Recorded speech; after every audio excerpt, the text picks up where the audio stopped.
Tá gravando. São 4, 5 slides. São vários, porque eu coloquei cada tópico, eu fiz um slide. Okay? Boa noite. Estamos começando essa nossa terceira videoconferência referente ao nosso terceiro módulo, Contextos e Enfoques de Desenvolvimento. Está conosco para trabalhar, para conversar com vocês, o padre Spencer Custódio Filho. O padre Spencer Custódio Filho, ele trabalhou como secretário-geral e nacional da CRB, da Conferência dos Religiosos do Brasil, por 3 anos. Antes de entrar na companhia, ele é formado em Direito e trabalhou advocacia. E atuou durante 4 anos no Fé Alegria Nacional. Então ele vai trabalhar com a gente esse tema e nós vamos conhecer um pouco da sua experiência diante dessa questão dos enfoques de desenvolvimento.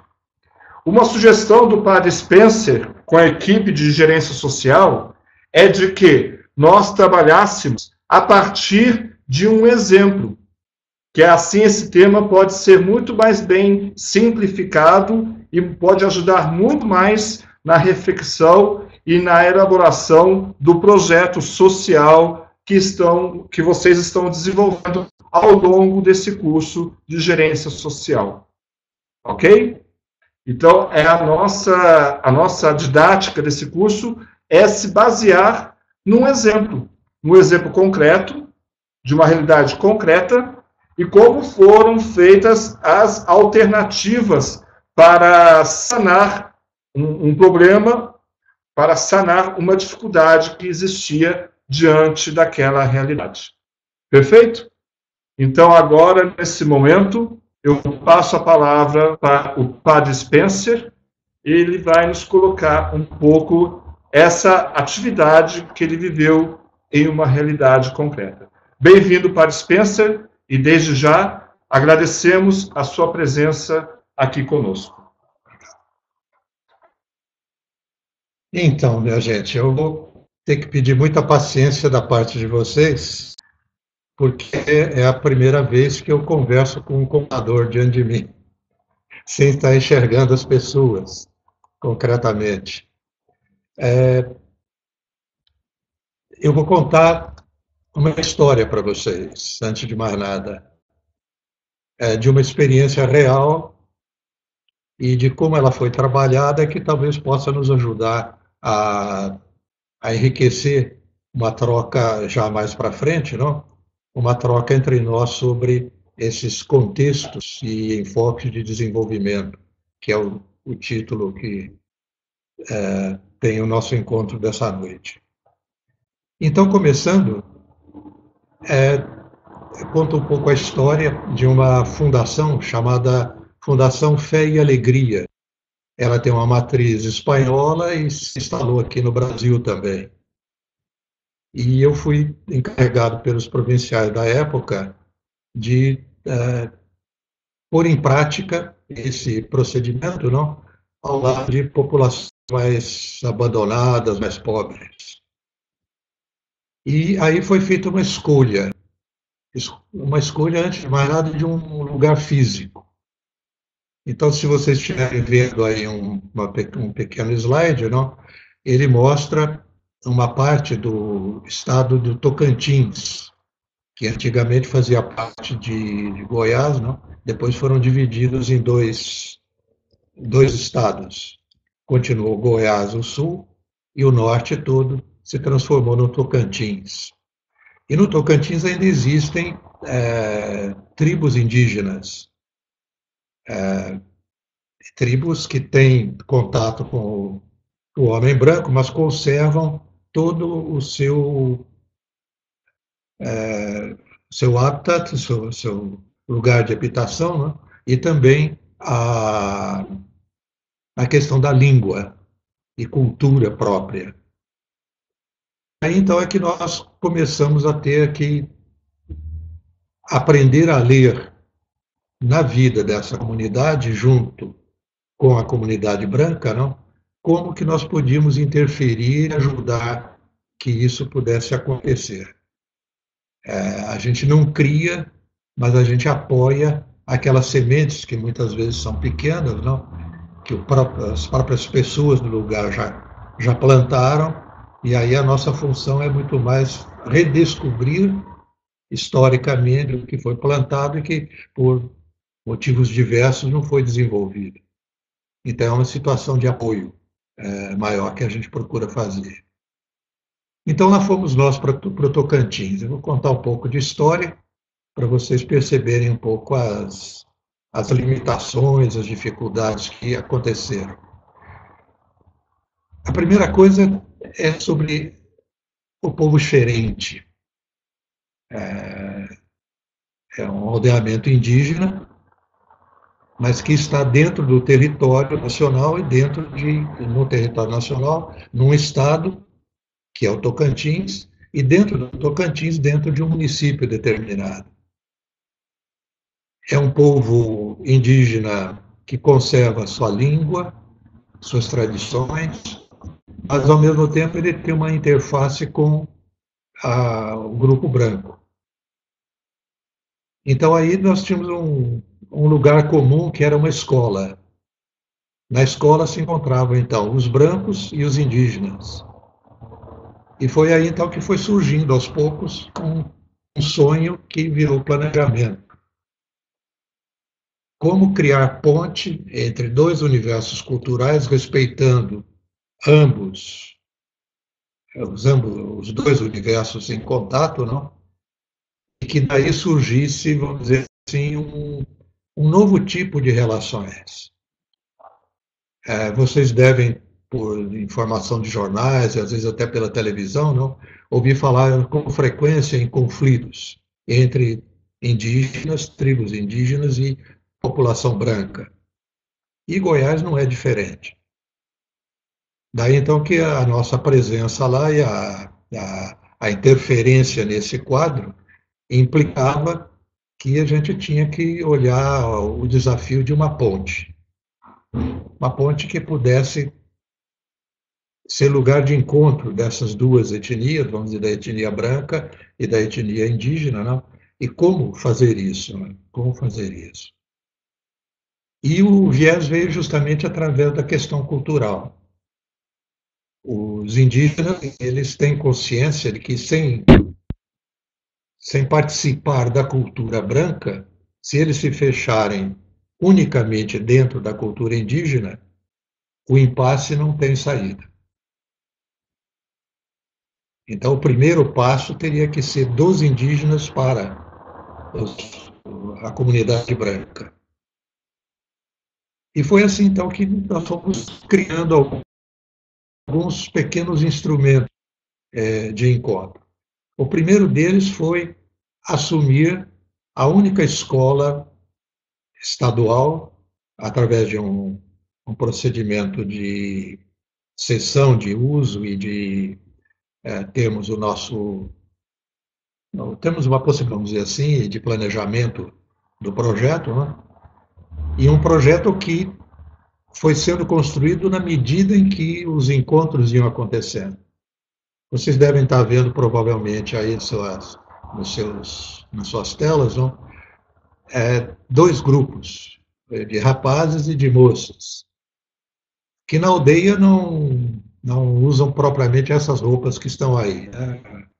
O nu é comum, não tem nenhuma releitura sexual, qualquer outra coisa, não? Mas faz parte do modo de ser desses grupos. As meninas que estão do outro lado, vocês percebem, estão com uma saia que é típica delas. Mas a parte superior do corpo fica exposta sem maiores limitações. O que nós começamos a fazer foi trazer os costumes indígenas para dentro do colégio, em que todos frequentavam. Qual era o objetivo, não? Nesse contexto? O objetivo era, antes de mais nada, criar admiração. Admiração. Para nós a palavra admiração é um pouco complicada, né? Porque parece que uma espécie de susto que a gente leva, não? E perdeu a voz até ou coisa parecida. É, na linguagem xerente, eles têm uma palavra correspondente, mas o significado é diferente. É você silenciar com a beleza do outro. Isso te torna, para quem é religioso, por exemplo, não, é o princípio básico da contemplação. Né? Então, você começou a criar, do colégio, uma série de pequenos instrumentos que permitisse a quem estivesse olhando, não, perceber a beleza do outro. E daí que nós começamos a festejar. Festejar. Toda hora tinha um festejo.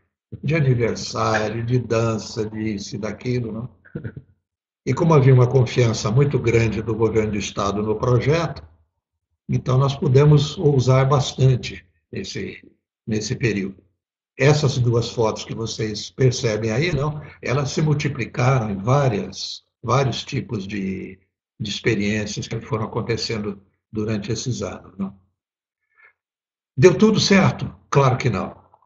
Houve coisas em que a gente fracassou, até porque talvez o desejo de ir muito além nos fez perder, às vezes, a noção dos pequenos passos. E aí tivemos que voltar atrás e refazendo coisas e assim por diante. Não?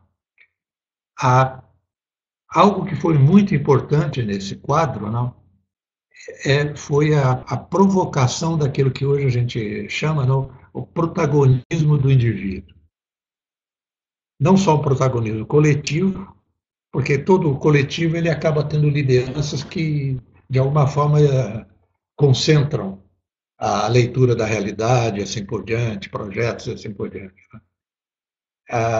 O que se procurou fazer ali, antes de mais nada, não, foi o direito de falar e de se posicionar para cada pessoa, independente de ser indígena ou de ser da cidade, da vilinha, se tinha muita cultura ou pouca cultura, tudo isso ficou relativo. Tudo isso ficou relativo.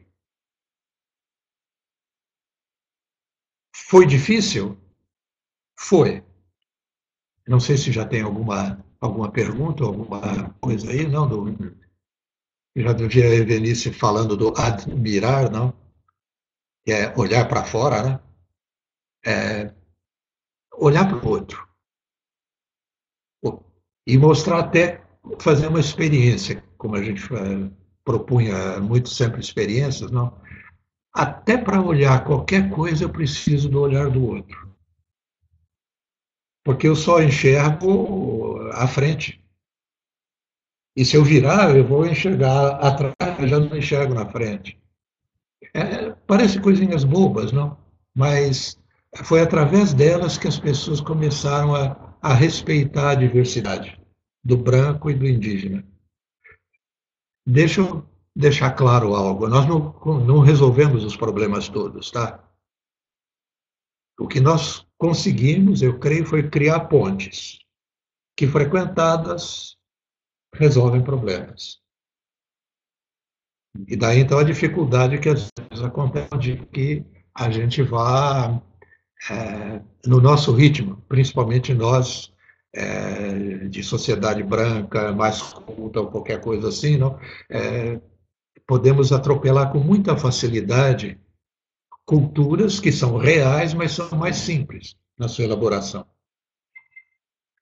Então, eu sou paulista, não é quase um defeito, vamos dizer assim, a gente tinha que controlar a nossa operacionalidade, nossa capacidade de fazer operações modificadoras.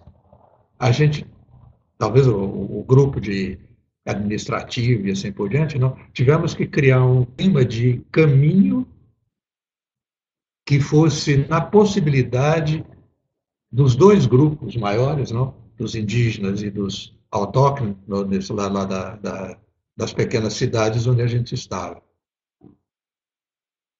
A boa notícia, aí a gente todo um período não, é que deu certo. Deu certo, dentro da possibilidade desses grupos.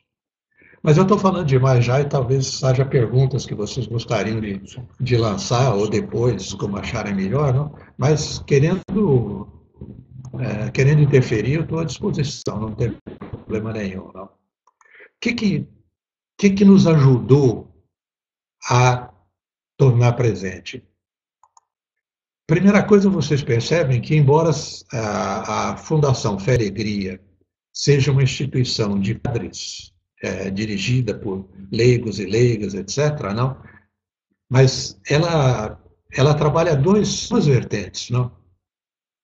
Que vocês percebem no título. Um primeiro que é uma experiência de fé, o que não implica necessariamente em cristianismo, e muito menos cristianismo católico. É enquanto acreditar, para usar uma linguagem que muitos de nós conhecemos, não? Fé em que um outro mundo é possível. Um outro mundo pode ser feito, não, se nós quisermos. Não que esse mundo seja ruim. A vida hoje é muito melhor do que já foi em qualquer época do passado. Esse é meu ato de fé. Isso de dizer que o mundo piorou é má informação. Má informação. E tanto melhorou que antigamente, se você olhar no início da colonização do Brasil, os brancos treinavam tiro ao alvo nos indígenas e mataram milhares com isso. Hoje, nós estamos nesse quadro do Fé e Alegria, não? É um outro universo, não? Totalmente diferente, onde nós nos colocamos de igual para igual. Nós não estamos ali para civilizar indígenas, eles já têm civilização. Nós estamos ali para nos encontrar e nos enriquecer uns aos outros. Você apontava uma questão? Não, um comentário. Um comentário. Isso. Atropelar culturas, como diz o Alexandre aí, né? A gente tem que tomar um cuidado enorme com isso. Enorme, enorme. E a gente aprendeu, por incrível que pareça, até jesuíta consegue isso. Nós vamos nos tornando, porque a gente foi formado para tocar o barco para frente, não? E às vezes a gente esquece que o jeito de andar das pessoas é muito diferente. Dou um exemplo bobo para vocês. A festa na aldeia, por exemplo, e a gente ia a festas lá, não? Primeira coisa que você tem que fazer, não? É saber que você sabe quando começa, mas não tem a menor ideia quando vai terminar. E você pode ver que muitas vezes nós somos tão bobinhos, né? A gente pergunta, que horas que a festa acaba? Essa linguagem não é inteligível pelos nossos indígenas, né? Eles sabem quando a festa começa, agora só acaba quando acabar. Então você tem que ir livre, porque senão você tem que sair antes da festa. Agora que está ficando bom, você vai. Aí você vai criar um incidente diplomático até, não? Diplomático. Outro problema que a gente teve que enfrentar também, não, foi a questão de ser padre e jesuíta. Então a gente é formado para produzir resultados. E nesse quadro, o resultado é importante. É porque o resultado, quem enxerga é quem tem um plano de metas. No quadro ali desse interior do Brasil, não há controle de qualidade, vamos dizer assim. O que dá qualidade é a essência do dia a dia. Então, o importante são as acontecências, vamos dizer assim, de cada dia. De repente, você combina uma coisa, um encontro, vamos discutir assuntos e não sei mais o quê, e o pessoal chega para te levar para uma pescaria. E o que você faz? Você vai para a pescaria e guarda o material que você tinha preparado tão bonitinho, tão arrumadinho, não?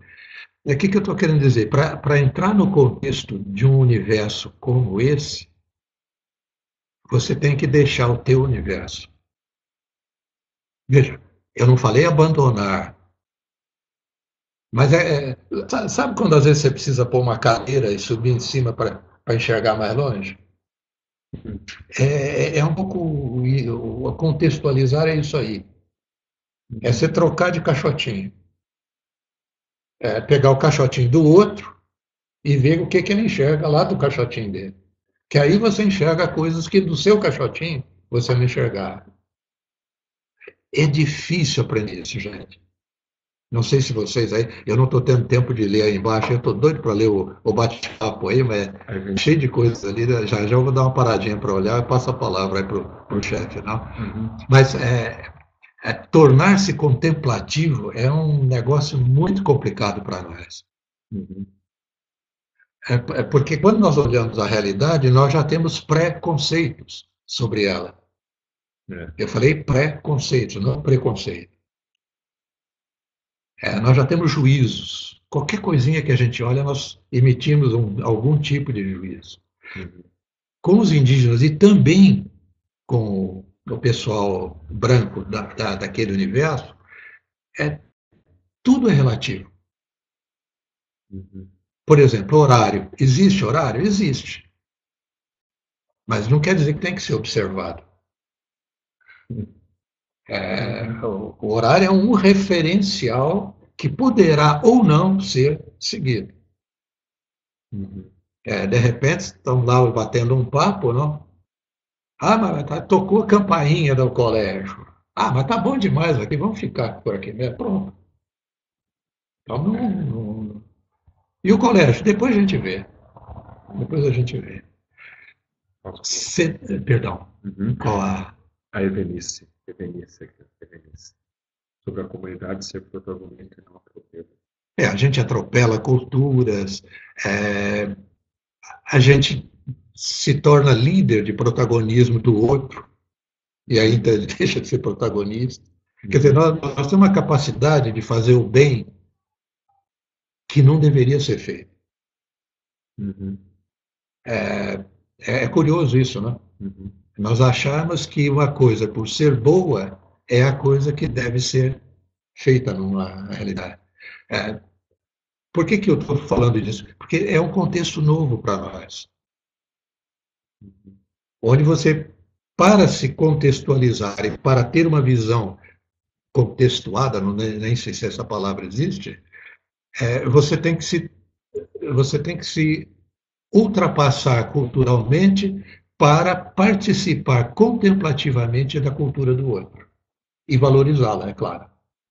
A função da contemplação é o valor novo que traz. Alexandre, isso seria ver com os olhos do outro? É ver, como diz o Alexandre, ele já colocou isso aí, né? É ver com os olhos do outro, mas não esquecendo que os olhos são meus. E, portanto, nem sempre eu enxergo direito. E daí, então, é que surge na contextualização um segundo momento, que é o diálogo, a conversa, a escuta do outro. Por exemplo, voltando lá para os nossos indígenas, não? O conceito de tempo deles é totalmente diferente do nosso. O nosso conceito de tempo é a percepção do máximo de atividades possíveis que naquele espaço de tempo eu posso fazer render. Nessas culturas pobres, o que vale não é o resultado, é o prazer de buscar o resultado.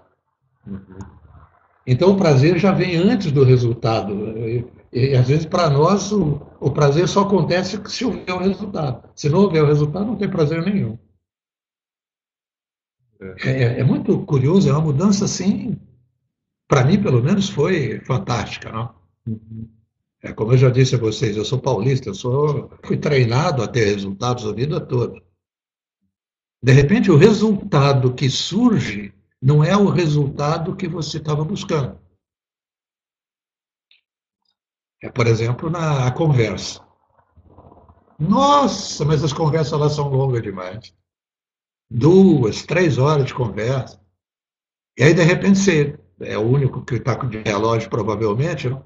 Você olha o relógio e diz, ih, já estamos aqui conversando 3 horas. E aí alguém do grupo vira para você e diz, ih, tá bom demais, né? Vamos continuar? Aí o lado paulista fica desnorteado, não? Como é que eu tomo consciência da não utilização produtiva do tempo e se percebe que a noção produtiva do tempo é aquela ali mesmo, é perder o tempo. A Evenice fala uma coisa curiosa: o empoderamento, protagonismo e acolhida das ideias das pessoas é imprescindível. Não pode haver diálogo se só eu falo. Uhum. Ou pior ainda, se eu sou o primeiro a falar. Uhum. Eu acho que o trabalhar com pessoas simples implica, na primeira condição, para aquele que quer trabalhar nesse universo, o poder da escuta. Uhum. Sabe, o contemplativo. O nosso fundador Inácio, ele chamava contemplativo na ação. Não? Qual ação? De contemplar o outro. Tem muito jesuíta que não descobriu isso ainda, mas tudo bem, não? Mas você veja, o ato de contemplar é um ato de deslocar-se, Uhum. de você ser capaz, exatamente, da Evenice, mudar de lugar e desaprender. Não é que você joga o teu aprendido fora, mas você vai confrontar o teu aprendido com um novo conhecimento, que de repente vai até substituir alguns aprendimentos que você teve que, de repente, precisou desaprender, até por que não? Por que não? Uhum. Você acaba fazendo uma experiência muito interessante, não? Que desaprender, aprendendo, te enriquece mais. Fica gostoso aprender. Mas não é desaprender, ponto. É desaprender, vírgula, um novo conhecimento. Uhum. Que resulta do encontro intercultural. Resulta do encontro intercultural. A coisa mais chata que existe é reunião de sábios. Porque todos eles sabem, não? Então, o que vai? Não vai precisar de ninguém mais, não. Uhum. Por isso que cada um fica doidinho de fazer o seu discurso. Quando você vai para uma tribo dessas indígenas, eles fazem um círculo masculino, não? As mulheres ficam em volta, e eles passam um tempão quieto. Para falar, precisa contemplar antes. Então, a gente que já tem discurso pronto, fica meio agoniado, porque você vai, mas esse povo não vai falar nunca. E aí você já quer interferir ali também, né? Já quer interferir ali. Eu estou contando isso tudo para dizer o quê, não? Se você quiser realmente viver uma relação de ajuda a pessoas mais simples, a universos mais simples, eu tenho a impressão que você tem que ser contemplativo do outro, do outro. Você tem, de alguma forma, você tem que se apaixonar pelo que o outro é, não pelo que você gostaria que ele já fosse. E aí é complicado, porque às vezes você vai ter que contemplar positivamente até miséria e coisa, descobrir nelas belezas. É. Na tribo, nenhum jovem come antes de todos os idosos terem recebido a comida. Porque se faltar, tem que faltar para os jovens, para os doentes, para os idosos. Você já viu em festas, nossa, aquela, quando abre a porteira e a boiada toda avança em cima das mesas? Ninguém está ali para. Não é assim na aldeia. Os selvagens são muito mais educados do que nós. Muito mais. Incrivelmente mais. O Alexandre ainda levanta a questão do tempo. nesse universo, o que faz o tempo valer é é o prazer. Não é eficiência, não é eficácia. É o prazer que eficiência e eficácia podem provocar ou não. Ou não. Ou não. Mas acho que eu estou falando demais, eu já falei, acho que mais de meia hora aí, rapaz. Então acho que tem que deixar vocês um pouco em paz, né? Você, do processo de formação de feliz, a valorização do grupo indígena minoritário, não? Nós estamos lendo aqui um trecho, não, de um grupo. Aliás, ó, os meninos não usam esses calçõezinhos na aldeia, não. Eles estão aí porque estão lá no colégio. Então, em dia de festa no colégio, eles se pintam e tudo, e pudicamente ou põe um shortzinho ou qualquer coisa parecida assim, né? Mas na aldeia liberou geral, não tem. Tudo que é menor é mais valorizado. Então, os dois extremos da existência humana são prioritários para ele: a criança e o idoso. Há etnias que não respeitam os idosos. Isso é verdade também. Mas nesse grupo não é assim. Temos uma pergunta da Evenice aqui, que ela gostaria de saber um pouco mais como foi o envolvimento dos professores nesse projeto.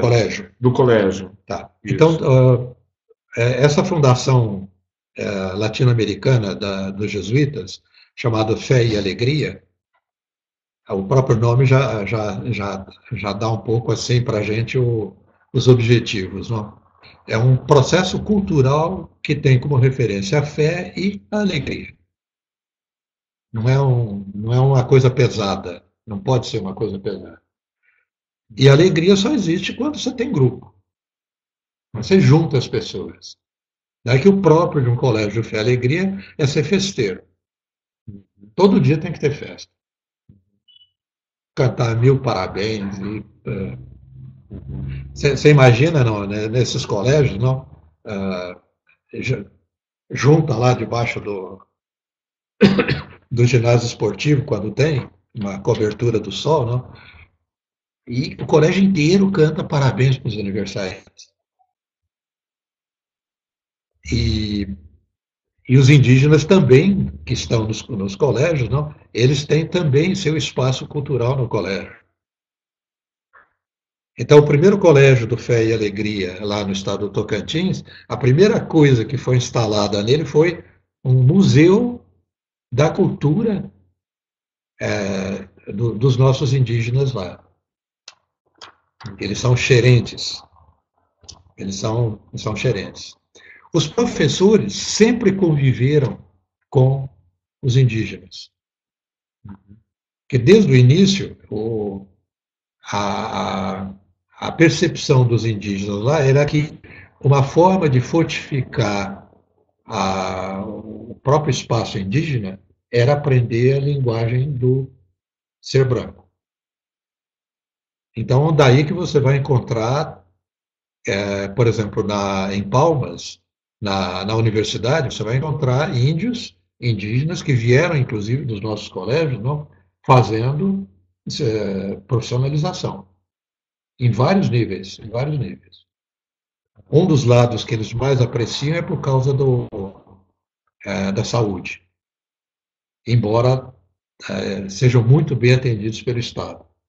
Nós demos uma sorte muito grande lá de poder ver isso, um Estado que se preocupa com os povos indígenas. Né?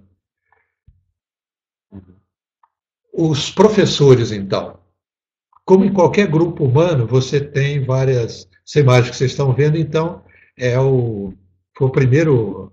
É uma espécie de oca indígena gigante. O entorno dela todo é o museu indígena do colégio. E aí, no espaço grande que vocês percebem no meio, não, é para os procedimentos de interferência, não? Por exemplo, das danças indígenas. Foi importante trazer as tradições para dentro do colégio, para não virar algo que seria, de vez em quando, uma concessão para a cultura indígena se manifestar. Então, todo dia, toda hora está lá, disponível aquele espaço.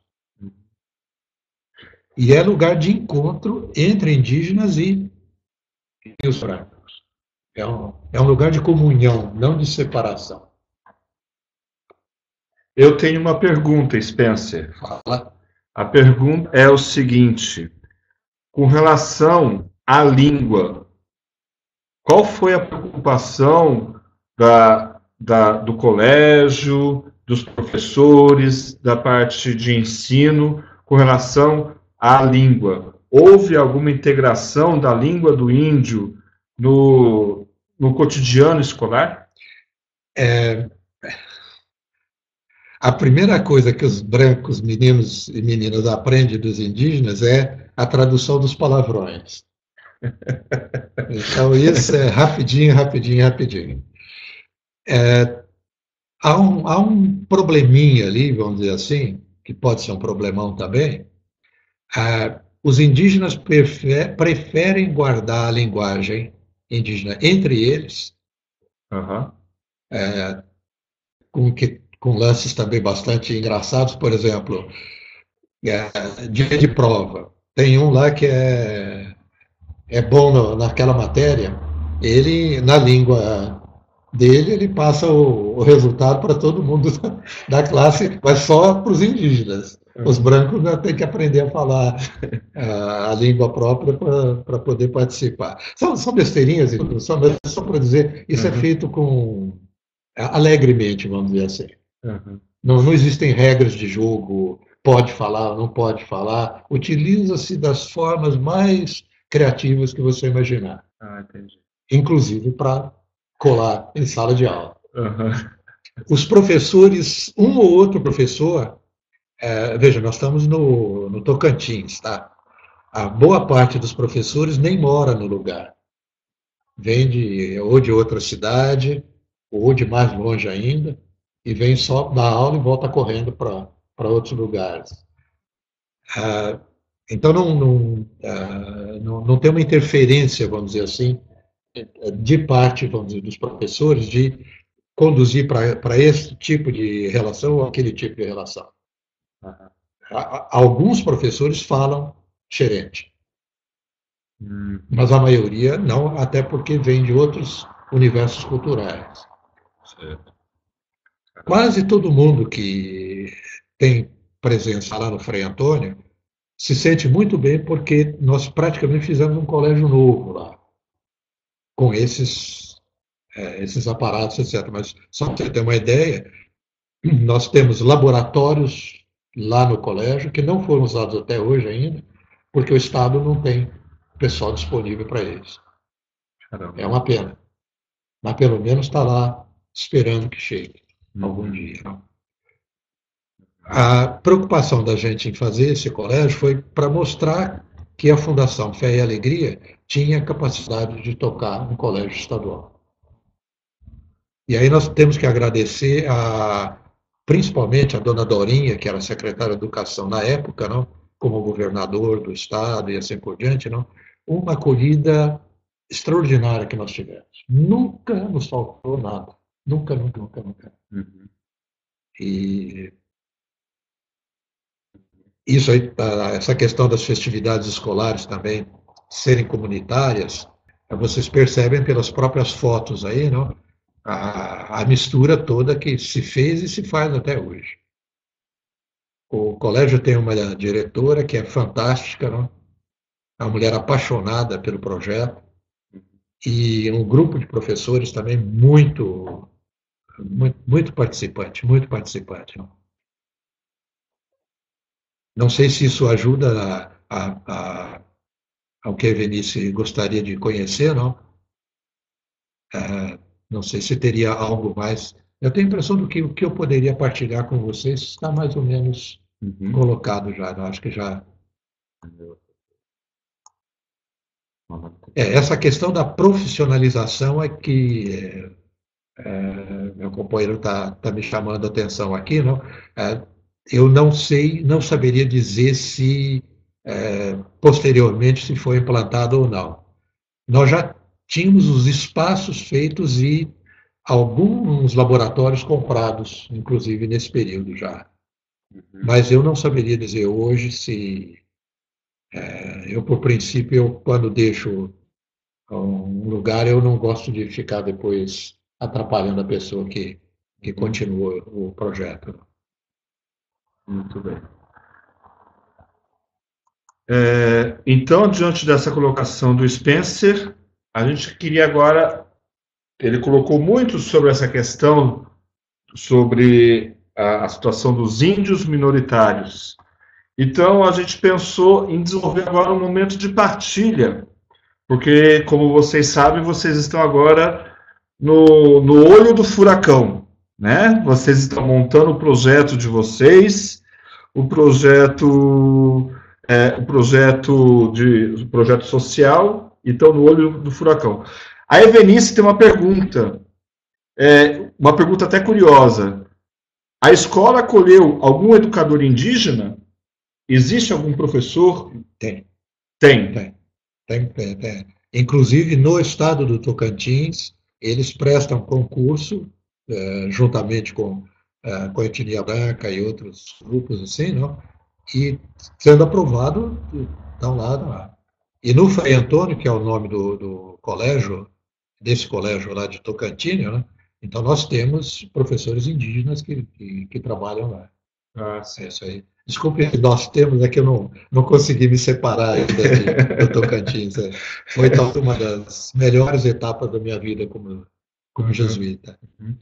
E o José Ferreira tem outra pergunta. Como foi a aceitação das famílias, dos seus filhos, junto com as outras crianças? Olha, é normal, porque a cidade toda é misturada. Veja, eu estou falando de cidade, mas imaginem um aldeamento de 7 mil, 6 mil pessoas, no máximo, contando inclusive a população indígena e assim por diante, né? Infelizmente, os índios do Goiás, eles foram dizimados da pior forma possível. Da implantação de fazendas, etc., não, foi feita muitas vezes com o sangue dos índios. Da pior forma possível. Né? Hoje não. Hoje, graças a Deus, a tensão é menor, a presença do Estado é mais respeitosa, o tempo é melhor. Graças a Deus, o tempo é melhor. Né? Então, agora a gente quer lançar, como estava dizendo, né, essa questão, vocês estão na elaboração do projeto social, e diante dessa colocação, dessa questão da acolhida do outro, Spencer e eu, nós lançamos algumas questões para vocês pensarem e refletirem. Perfeito? A questão em sua atividade, quais são os índios minoritários? Entre aspas, né? Entre aspas, lógico, né? Quem são esses índios minoritários? Quem quiser poder comentar isso, pode comentar, né? A partir da sua experiência, a sua ação social, né? E outra questão que entra no projeto, mas essa é a questão para a gente conversar agora e a gente lançar a mão dos exemplos. Perfeito? É possível especificar um dos problemas reais do contexto que você vive? Né? A gente viu que o problema da tribo era acolher o outro. E para você, qual é esse problema real e prioritário, né, que acontece nesse seu projeto, que esse seu projeto busca responder? Né? E como você direciona a sua ação?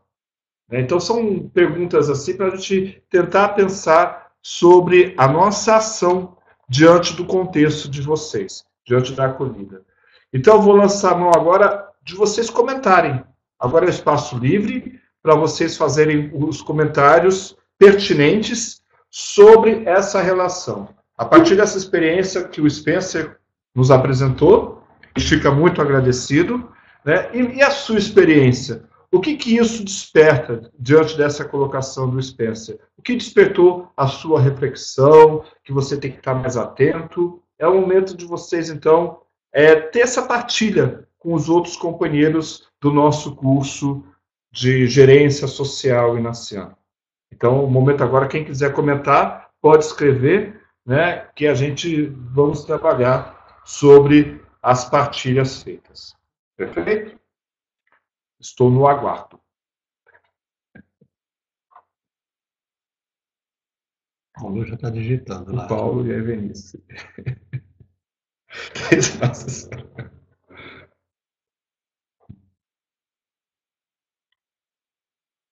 De onde é que é?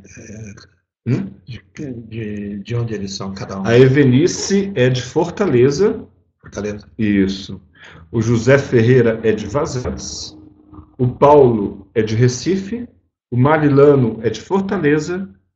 E o Alexandre é de Vazantes. Vazantes. Uma dúvida quanto à terceira questão. O problema seria prioritário para a sociedade e o governo? É isso?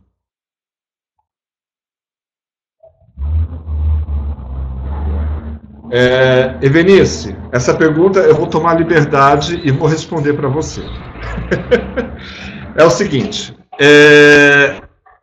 a questão prioritária que vai responder se o problema é prioritário é a partir da pesquisa de campo que você faz com a comunidade que você está envolvida.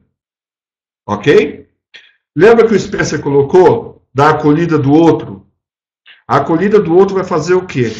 Como ele falou, é trocar de caixote. É ver as coisas a partir da imagem do outro, né? Então, nessa acolhida do outro, muitas vezes você vai ressaltar outras questões que você não tinha nem formulado.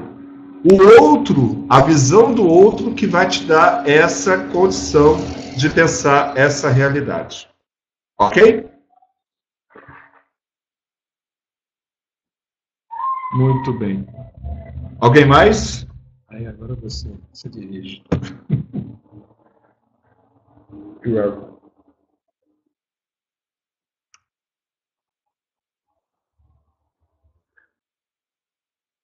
Esperar a questão do Paulo.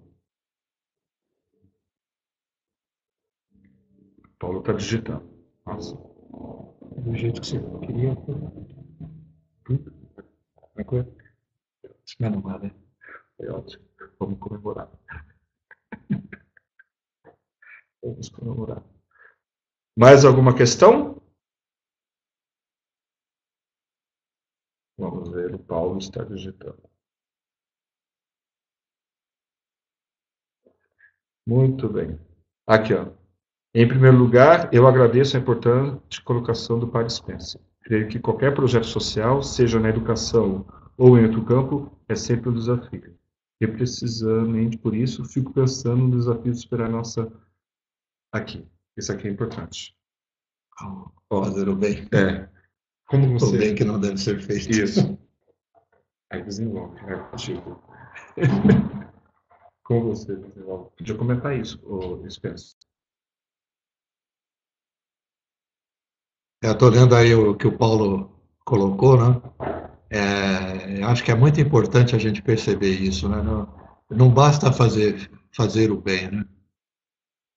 Nós temos que ver qual é o bem que de fato é o bem da outra pessoa.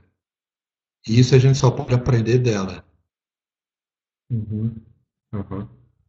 Acho que o que eu mais aprendi no Tocantins foi isso, foi deslocar-me dos meus pré-conceitos, os conceitos anteriores que eu tinha. Eu tive que reaprender. Tudo.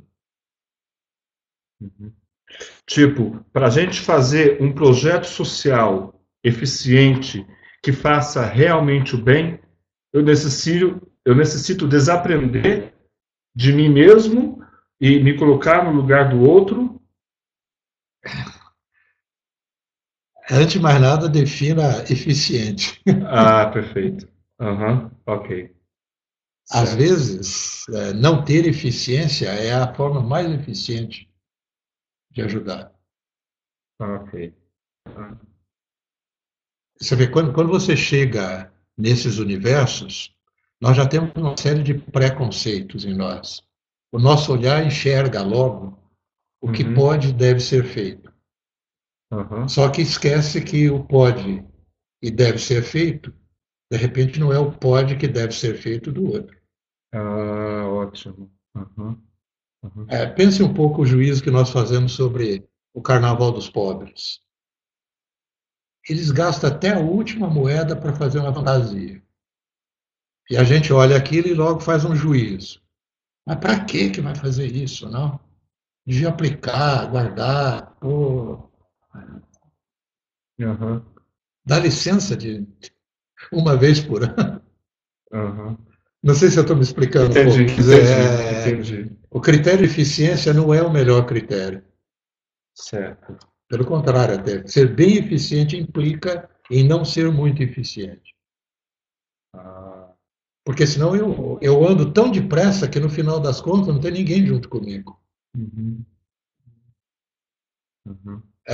Trabalhar nesses meios, a coisa que eu tive que aprender, não, como eu falei agora há pouco, né, foi aprender a andar junto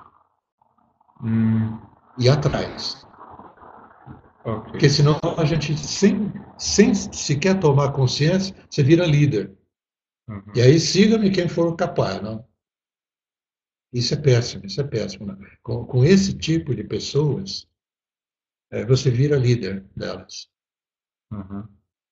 E aí você talvez destrói a possibilidade de fazer história que elas poderiam ter se você não liderasse. No fundo, você acaba criando o teu universo dentro do universo do outro. Olha só.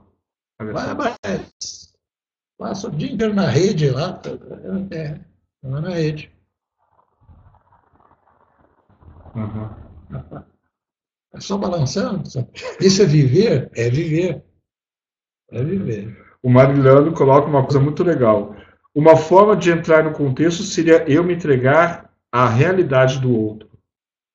Né? Olha o que o Alexandre escreveu também. Né?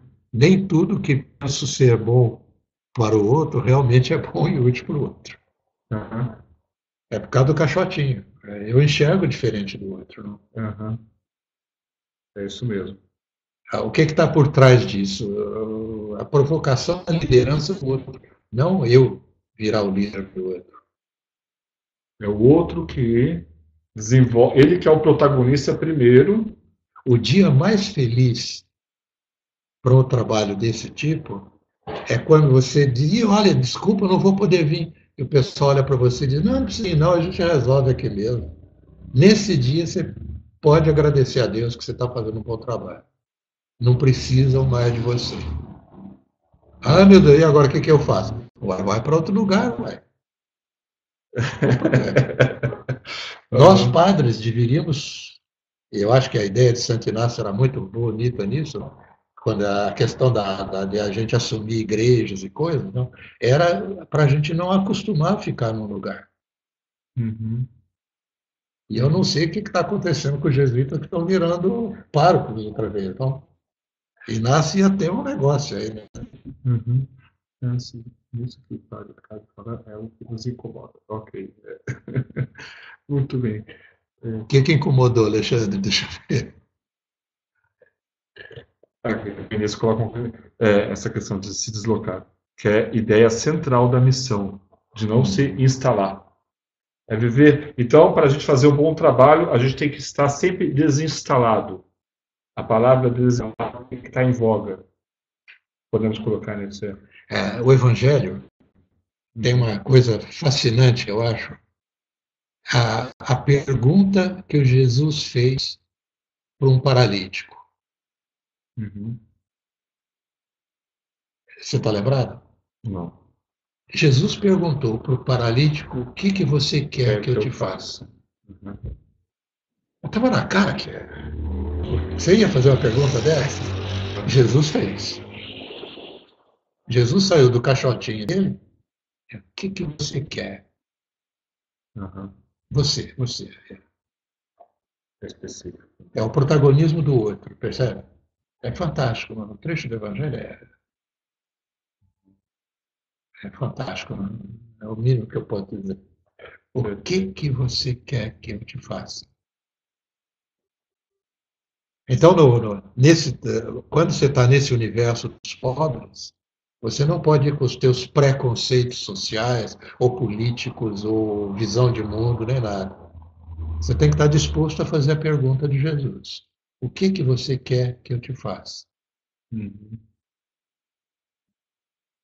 É por isso que eu tenho que ser contemplativo do outro, para perceber isso. Não é uma pergunta que é feita pela boca, é pela observação do outro.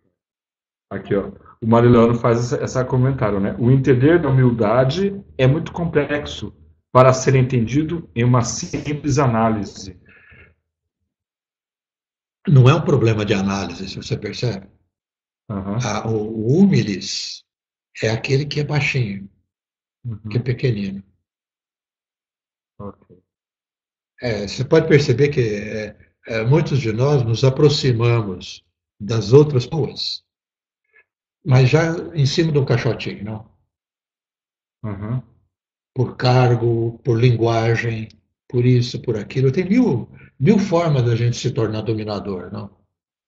Dominador até num sentido não maldoso, mas em que o outro fica dependente. Por isso que a palavra de Jesus me toca muito, não? Deus encarnado tem que perguntar para o outro o que você quer que eu te faça. Poxa. O Paulo Maio tem outra colocação curiosa, né? Gostaria de colocar um exemplo sobre alguns programas de televisão que ajudam os pobres. Tem muitas aspas. E põe aspas nisso, né, Paulo? É incrível que, em último caso, esse tipo de ajuda acentua ainda mais a pouca dignidade do outro. Porque ele não é ator. Uhum. Ele é objeto da caridade, não? Certo. Caridade é um negócio muito ruim. O que se diz implicitamente é que ele não pode conseguir aquilo. Reforma minha casa, tal, né? O carro. Então, o programa televisivo reconstrói um quarto de sua casa, pobre, ou presenteia algum móvel. Isso se supõe que se realiza um sonho de alguém. Não estaria o nosso apostolado incorporando essa lógica de assistencialismo e acentuar a miséria do outro? Seguramente. Seguramente. Agora, veja que o próprio discurso da igreja, da nossa igreja católica, não, ele mudou extraordinariamente. Não, não basta fazer o bem. Eu tenho que buscar qual é o bem que, diante de Deus, eu sou chamado a participar. Santo Domingo coloca isso sobre a enculturação. Né? O documento de Santo Domingo é muito claro sobre isso, no decreto 4. Não basta ser bom. Uhum. Jesus quebrou também esse tabu da pessoa boa, não? Uhum. A pessoa boa não é aquela que é boazinha, mas é aquela que é capaz de se deslocar. Aí Jesus vai contar parábolas para dizer quem se tornou próximo do ouro, não? Certo. Você lembra da pergunta, né? Quem é meu próximo? E Jesus, em vez de responder, conta uma historinha de quem que você quer ser próximo. Uhum. É gozado, eu percebi isso, inclusive, na minha vida. Às vezes, até no meio dos pobres, a gente é malandro. A gente escolhe o mais cheirosinho, o que mais ou menos se articula a linguagem. Sem querer, o mal te leva. Uhum. Você se identifica logo com algumas pessoas, é um perigo. É um perigo. Uhum. O próprio do cristianismo é o cuidado com a ovelha perdida de Israel. E ela está perdida, então tem que ir atrás, porque ela não está aqui. Se está ali no templo, já está ótimo. Muito bem. Desculpa se eu te falei asneiras aqui. Bom, foi um prazer estar junto com vocês. Isso. Bom, meus queridos alunos, já são 8 horas da noite Então, eu quero agradecer muitíssimo essa ajuda do Spencer. Eu acho que foi muito bom, né? A gente tentou... Já, Paulo, já é meia-noite. Não, nós vamos desligar. Eu acho que foi muito bom. A gente conversou, eu estou aqui em Goiânia, tá um frescor muito gostoso, não tá aquele calor de Recife. Que pena, né, Vinícius? Não tá aquele calor de Recife, nem a chuva torrencial de Recife. Então a gente sentou ontem, sentamos hoje e pensamos nessa apresentação. Eu achei que nós fomos muito felizes em trabalhar com exemplos e não ficar presos no texto em si. Primeiramente, porque eu tenho consciência que, por causa do Copa, por causa do final de semestre, boa parte dos nossos alunos não estão com as leituras em dias. Isso é normal, a gente sabe que isso acontece e é tranquilo isso. Então, acho que essa videoconferência, esse exemplo que o Spencer colocou, melhor, essa orientação que ele colocou, eu acho que extrapola o texto do terceiro módulo. Ele vai ser muito mais de ajuda para o projeto. Ok? Eu acho que vai ser de ajuda para o projeto. É isso que a gente quer, eu quis ressaltar, né? Que muitos estão necessitando, estou percebendo pelo que vocês escrevem, que precisa de orientação no projeto, né? A gente está tentando, mas eu acho que se a gente pode melhorar isso, a gente vai melhorar dentro das nossas possibilidades. E essa foi uma boa possibilidade, ok? Isso foi uma boa possibilidade e eu fico muito feliz com essa videoconferência que foi muito enriquecedora. Estimado Spencer, muito obrigado de estar aqui com a gente. Eu que agradeço. Desculpe a minha timidez aí inicial, mas eu só me solto aos poucos. Então, a gente vai ficando por aqui. Eu vou terminar a gravação agora. Eu vou colocar esse vídeo no YouTube. Eu vou colocar amanhã, ok? Amanhã esse vídeo vai estar no YouTube. Se você quiser e achar conveniente, pode pôr meu e-mail. Perfeito. Disponível para eles. Caso alguém... Perfeito. Perfeito. Eu vou mandar, então. Quando você quiser. Tá certo. Se achar suficiente. Ok. Então... Porque às vezes a gente fala uma vez. Certo. Certo. Eu fico responsável. Tá certo. Então, a gente vai ficando por aqui.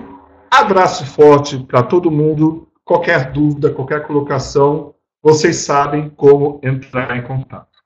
Ok, meus amigos? Eu dou dois recados, tá? Eu dou um recado para o pessoal de Fortaleza. Eu já mandei o WhatsApp para vocês. Eu estou esperando que vocês... vocês mesmo, Vinícius. Que vocês pensem no sábado. Qual sábado que é o melhor dia para ir para Fortaleza? Que eu tenho que comunicar com o pessoal de Vazantes e organizar isso. E o pessoal de Feira de Santana. Eu vou também pensar isso com o pessoal de Feira de Santana. Beleza? Vamos ficando por aqui, né? E vai ser muito bom esse mês de julho a gente se encontrar. Então, em julho eu vou para a feira e Fortaleza para a gente dar as devidas orientações. Meus amigos, minhas amigas, um abraço enorme e um beijo no coração. E ficamos por aqui. Até a próxima videoconferência. Bye, bye. Tchau, tchau.